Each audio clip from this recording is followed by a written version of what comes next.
আক্রান্ত বনকর্মীরা, বনকর্মীদের মারধরের অভিযোগ স্থানীয়দের একাংশের বিরুদ্ধে।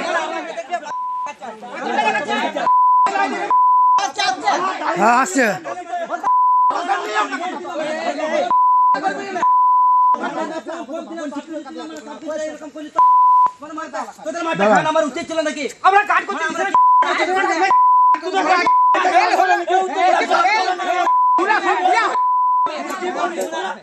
ঠিক কি হয়েছিল জানবো। দেবব্রত রয়েছে সঙ্গে। দেবব্রত, একদমই দেখো, বেশ কয়েকদিন ধরেই বাঁকুড়া জেলায় 66টি হাতি রয়েছে।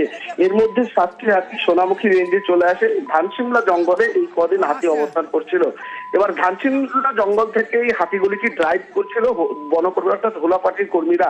তারপরে ড্রাইভ করার সময় যেমনটাই অভিযোগ বন দপ্তরের, সেই সময় বাঘসুলা গ্রাম সংলগ্ন এলাকায় যখন ওই হাতিগুলি আসে ঠিক তখনই গ্রামবাসীরা হোলা পার্টির সঙ্গে বচসায় জড়িয়ে যায়। এরপরেই যেটা অভিযোগ যে গ্রামবাসীরা হোলাপাটি কর্মীদের বেধড়ক মারধর করে, রাতের অন্ধকারে তাদের বেধড়ক মারধর করে। ঘটনায় 2 জন বনকর্মী গুরুতর আহত হয়।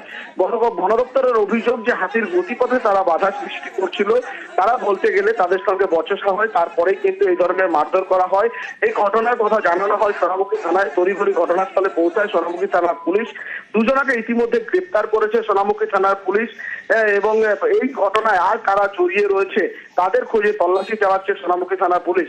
তবে জানানো হয়েছে বন দপ্তরের পক্ষ থেকে হাতির গতিপথে কেউ যেন বাধা সৃষ্টি না করে, কারণ হাতি নিচের গতিতে চলতে থাকে। কারণ হাতি কখন কোথায় যাবে সেই কথা কেউ বলতে পারে না।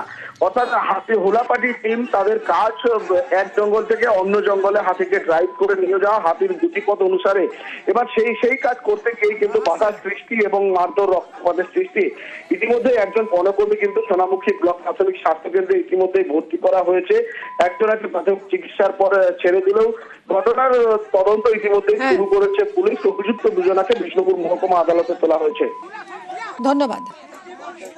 আমি মনে করি হাতিটা চলার সময় কিছু দুষ্কৃতী আমার উপর হামলা করে, হয়তো ছুড়ে মারে।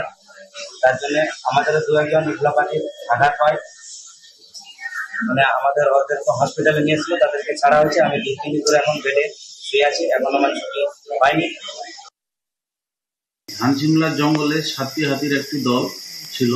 সে হাতিগুলো যখন আমরা রিলোকেট করি, আমাদের এলিফ্যান্ট স্কোয়াডের মেম্বাররা হাতিটা যখন ওখান থেকে অন্য জঙ্গলে নিয়ে যাচ্ছিল, হাতিটা কিছু দূর নিয়ে যাওয়ার পরেই ধানসিমলা গ্রাম পঞ্চায়েতের অন্তর্গত বাঁশকুলে গ্রামের কিছু লোকজন এসে আচমকায় হাতির গতিপথে বাধা দেয় এবং আমাদের ছেলেদের উপর আক্রমণাত্মক হয়ে ওঠে।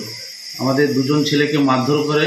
আমাদের তরফ থেকে একটা কমপ্লেন দেওয়া হয় এবং পুলিশ তদন্ত চলছে। এই ঘটনায় আরও যারা জড়িত আছে তাদের খোঁজে পুলিশ তদন্ত চালাচ্ছে। রাতে রাজ্য সড়কের উপর হাতির দল, 60 নম্বর জাতীয় সড়কের উপর 30 থেকে 35টি হাতির দল চলে আসে। ফলে গাড়ি চলাচল থমকে যায়। মানিকপাড়া থেকে কলাইকুণ্ডা পর্যন্ত যান চলাচল ব্যাহত হয়। হাতির দলটিকে অবশেষে জঙ্গলে ফিরিয়েছেন বন দফতরের কর্মীরা।